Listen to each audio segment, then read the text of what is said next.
Bonjour à tous et merci si vous nous rejoignez dans nos ondes respectives, le live Facebook de KTV, Quizy FM et la télé ce matin. C'est Ouseni Balache que nous recevons. Pardon, Ouseni Balache, bonjour. Bonjour.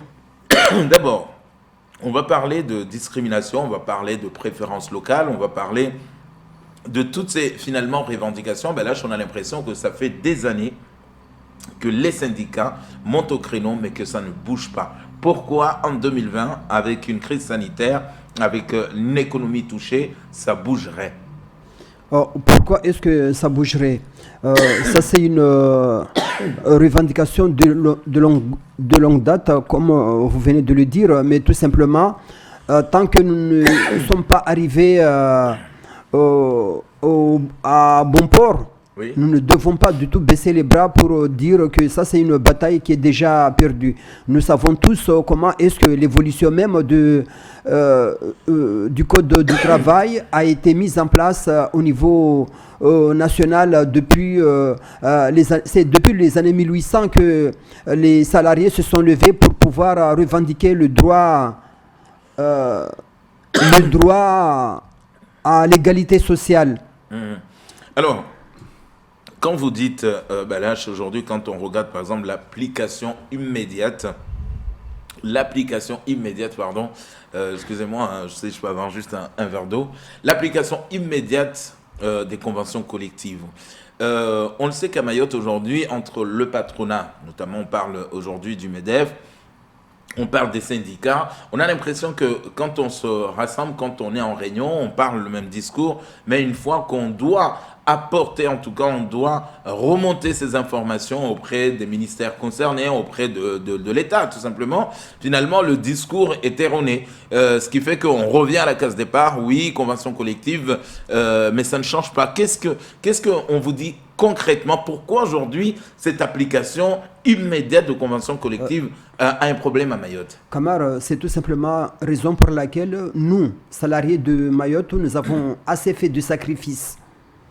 Depuis, pour rappel, depuis 2002, les 35 heures hebdomadaires ont été mises en place en métropole et dans les autres territoires d'outre-mer. Et chez nous, il a fallu combien de temps que cela soit applicable chez nous? En 2018. Alors, nous avons toujours continué à travailler durant 39 heures, ce qui veut dire que par semaine, on travaillait un jour, pratiquement une demi-journée de plus par rapport aux autres.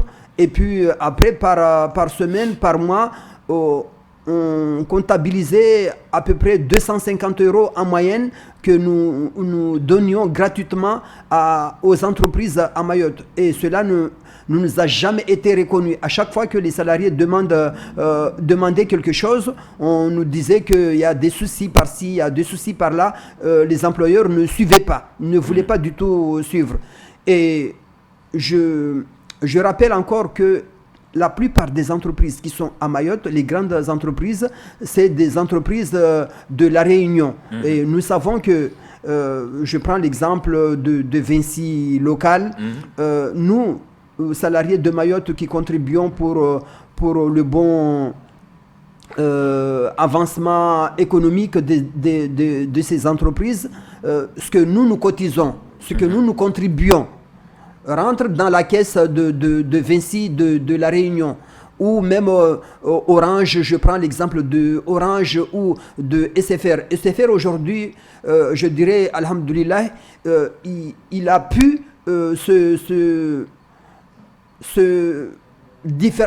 différencier par rapport à la Réunion. Ils ont pu se détacher de la Réunion par les combats que nous avons menés au sein de leur structure. Alors j'aurais bien aimé que toutes les entreprises qui sont ici à Mayotte, qui appartiennent au grand groupe national, qui soient rattachées directement de la métropole, mais qu'on ne vienne pas dépendre de la Réunion et subir ces discriminations, que nous puissions enrichir ces grands groupes qui sont dans l'océan Indien, et que les distributions des intérêts, que nous ne puissions pas en profiter par ces mesures on appelle ça les intéressements. D'ailleurs, vous parlez dans le communiqué de l'intersyndical. Je rappelle juste les thèmes que vous réclamez. L'application immédiate à Mayotte de toutes les conventions collectives nationales appliquées dans les DOM, l'application immédiate du Code de la sécurité sociale, l'application du SMIC national et la reconnaissance de la totalité des anciennetés de service des agents de CDM intégrés dans la fonction publique. Est-ce que vous pensez que tous ces points peuvent être appliqués maintenant et tout de suite? Si nous ne le demandons pas, alors sachez que cela ne se fera jamais. Alors il faudra que... Il est prévu de la récupération en 2036. On nous a raconté des histoires depuis des années, depuis 2002 jusqu'en 2012 et depuis 2012 jusqu'en 2020, rien n'a suivi automatiquement, si ce n'est que par le combat que nous, les organisations syndicales, nous avons mené, qui ont permis d'aboutir sur un certain nombre de points, tels que l'intégration des agents dans la fonction publique. Et cela n'a pas été fait tel que nous l'aurions souhaité, qu'il y ait une prise en compte de l'ensemble des années que nous avons passées à servir les différentes branches de fonction publique que nous avons à Mayotte, mais on nous a mis en place un décret discriminatoire qui s'appelait décret balai et puis ou je ne sais pas décret cochon, et pour pouvoir vraiment discriminer les agents de Mayotte pour qu'ils ne soient pas alignés sur le même pied d'égalité que l'ensemble des autres agents du territoire national. Alors, c'est tout simplement pour cette raison que nous, organisations syndicales, CFDT, CGT, EFO, CFE, CGC, nous appelons à mobilisation l'ensemble des salariés, que ce soit du secteur privé ou des agents de la fonction publique, à ce qu'ils se lèvent pour revendiquer leurs droits, pour revendiquer l'égalité de traitement par rapport au reste des agents du territoire national. Alors là, on le sait, le droit commun, il est demandé. Nous sommes département, on ne comprend pas pourquoi on n'arrive pas aujourd'hui à obtenir en tout cas cette égalité républicaine finalement. Quand on regarde un combat qui a été mené, qui a été gagné pour certains et pour d'autres non, ou en moitié, notamment l'indexation des salaires par exemple, qui a été gagné par quelqu'un comme Rivaux qui s'est battu pendant des années. Mais pourquoi aujourd'hui, vous, organisations syndicales, en tout cas vous l'avez dit, vous menez ce combat depuis longtemps, mais on a l'impression que qui pourrait faire bouger les lignes? Est-ce que ce n'est pas finalement nos parlementaires qui devraient dire, regardez nos organisations syndicales, ce qu'ils demandent, c'est aussi simple que ça, c'est l'égalité républicaine? Je dirais que les parlementaires ont leur part de responsabilité comme pour toute autre chose, pour parler au-delà de ce qui nous concerne, nous salariés du secteur privé ou les agents de la fonction publique. Mais tout simplement, si la charité bien ordonnée commence par soi-même, c'est nous qui sommes concernés, nous salariés, par cette affaire. Alors il faudra que nous puissions nous lever, mettre la pression à ces parlementaires pour que eux ils puissent se lever et demander au ministère ou au gouvernement de nous mettre, de nous accorder ce que nous demandons. Mais tant que nous, on ne se lèvera pas, je ne pense pas que nous aurons un parlementaire qui prendra l'initiative d'aller... Ça fait longtemps que ça fait longtemps, effectivement. Mais je rappelle une chose, Mayotte, pour qu'il puisse se détacher des autres îles qui l'opprimaient, il a fallu combien de temps? Beaucoup de temps. Alors, je dirais que tant que nous ne sommes pas arrivés à bon port, il ne faudrait pas que nous puissions jeter l'éponge et dire de toutes les façons, tout est déjà perdu. Alors, ça ne sert strictement à rien de se battre pour chercher à préserver ce dont nous espérons qu'ils doivent nous revenir de droit. Mais c'est compliqué ces mouvements de grève. On voit avec le laboratoire qui a arrêté, on voit avec Jumbo qui continue sa grève. On le rappelle, ces différents salariés entre la Réunion et Mayotte, c'est des grèves qui continuent et pourtant, des fois, ça ne fonctionne pas. Raison pour laquelle nous, organisations syndicales, nous avons appelé à mobilisation aujourd'hui, c'est tout simplement pour pouvoir éviter ça. Parce que quand on parle de l'application des conventions collectives, ça veut dire que toutes les entreprises qui travaillent dans un secteur d'activité auront l'obligation d'appliquer intégralement, impérativement ce que dicte la...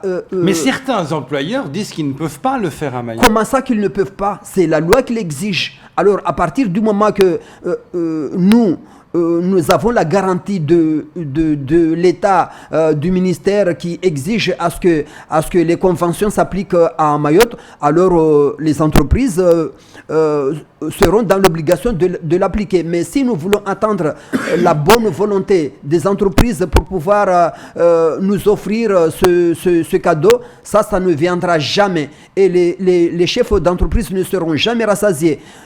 Et comment vous dire eux, ils n'ont pas cette sincérité que nous devrions avoir pour que nous puissions comprendre comment est-ce que se comporte l'entreprise. S'il faudrait que nous, salariés, nous puissions nous serrer la ceinture, ou bien à un certain moment, si les affaires fonctionnent à merveille, je ne dirais pas à peu près moyennement, qu'on puisse avoir une rétribution par rapport à ce que nous avons pu... C'est ce qu'a proposé Jumbo. C'est ce qui a pu... Mais il propose une participation, ils l'ont dit. Hein. Mais depuis combien de temps que nous sommes là en train de crier comme quoi que nous voulons avoir la mise en place des conventions collectives? Moi, je ne m'en dis pas. Je demande un droit. La mise en place nous permettra d'éviter cette situation de crise que nous vivons sans cesse à Mayotte. Alors moi, ce que je ne comprends pas, c'est ça le problème, Balaj, c'est que ce que vous demandez, en tout cas, quand on regarde toutes ces revendications qui sont légitimes, c'est juste un droit. On est en France, on est département. J'aurais compris si on n'était pas département. Aujourd'hui, les autres DOM, tout s'applique sauf Mayotte. Est-ce que la discrimination je rappelle que nous avons une devise de la France qui dit liberté, égalité, fraternité. Cela ne se traduit jamais sur le terrain d'une manière générale, spontanément. Il faudra que nous puissions comprendre cela, que pour pouvoir avoir cette égalité, il faudra nous battre. Donc en fait, c'est pas un acquis, mais il faut aller le chercher. C'est pas un acquis. Je donne un exemple. Nous avons mis en place l'application du Code du travail national depuis 2018 jusqu'à aujourd'hui.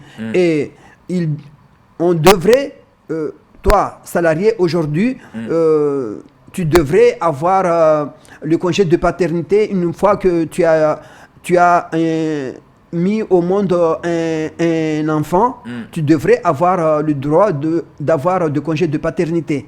Mais cela ne peut pas se faire que tu puisses t'absenter de ton lieu de travail et que tu sois garanti d'être payé. Tout simplement parce que nous n'avons pas le code de la sécurité sociale qui est applicable à Mayotte. Alors c'est une incompréhension totale pour nous. Pour quelle raison on nous donne le droit et que ce droit ne nous permet pas d'être traités sur le même pied d'égalité que les autres salariés qui puissent avoir une garantie de maintien de leur salaire. Alors, on le sait, demain, vous appelez à cette grève, Balaj. Est-ce que vous attendez vraiment de ce mouvement? Est-ce qu'on va faire comme à notre habitude, comme on voit à Mayotte? On va faire une marche dans Mamoudzou et puis ça va s'arrêter là, on attend une prochaine marche. Ou est-ce qu'il y a quelque chose de concret, une action concrète qui est prévue à part la marche? Ça, ce n'est qu'une alerte que nous lançons demain. Mais s'il faudra revenir là-dessus pour pouvoir déposer un préavis de grève vraiment illimité, ça, on le fera. Alors, pourquoi l'avoir pas fait tout de suite? Pourquoi tout simplement parce que nous avons signé une convention collective il y a 15 jours de cela, du secteur du transport. Vous avez vu combien le secteur du transport était paralysé.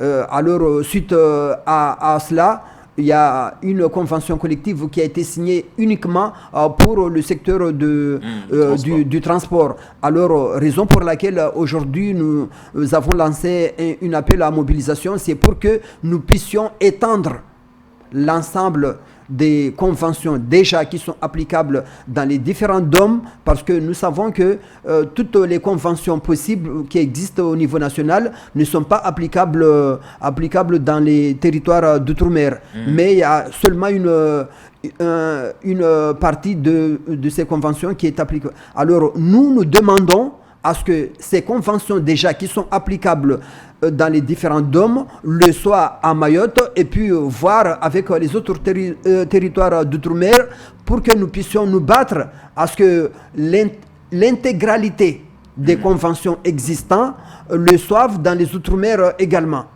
Alors pourquoi aujourd'hui, Balach, quand on voit que nos parlementaires, nos élus locaux, peu importe, avec le préfet, le représentant de l'État qui est là, quand il y a une action comme la grève de demain interprofessionnelle, pourquoi on ne cherche pas à rencontrer ces personnes-là? Et si finalement ça n'avance pas, pourquoi vous, organisation syndicale, vous ne finalement cherchez pas à monter vous directement à Paris en disant voilà, on a des parlementaires, ça fait 10 ans, 15 ans, 20 ans qu'on se bat pour juste un droit et ça ne se fait pas.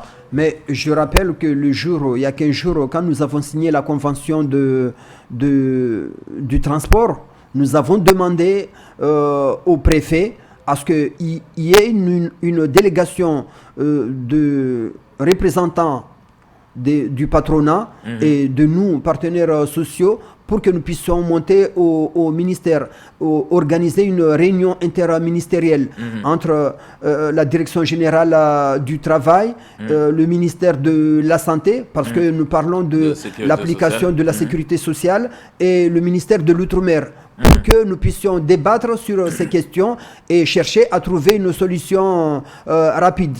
Alors, j'en suis sûr et certain qu'aujourd'hui, il y a le préfet qui est à l'antenne, où il y a ses agents qui vont lui rapporter comme quoi que Balahachi était invité de Kwesi, il a parlé de ceci, de cela. Alors, moi, je demande à ce qu'il puisse activer rapidement cette demande pour que cette délégation puisse partir et voir comment faire pour pouvoir trouver une solution à ce que ces conventions soient applicables ou à ce que le code de la sécurité sociale soit applicable également chez nous. Pour finir, parce que le temps passe, dernière question, ça va se passer où et quand demain? Ça va se passer, à la place de la République, parce que c'est l'endroit où nous avons l'habitude de nous rassembler à chaque fois quand nous avons des manifestations de ce genre. À quelle heure? À quelle heure? À partir de 8 heures. Et après, vous allez défiler. Qu'est-ce qui est prévu? Le défilé, oui, obligatoirement, on défilera. Et puis après, il y aura des échanges entre nous, les représentants des organisations syndicales et les manifestants qui viendront pour qu'on puisse s'expliquer la façon dont nous devons mener ou nous organiser. D'accord, donc rendez-vous demain matin, 9h, place de la République. À 8h, mais pas 9h. Oui, à 8h. tout à fait. D'accord, merci beaucoup. Je vous en prie. Pour ce temps de parole.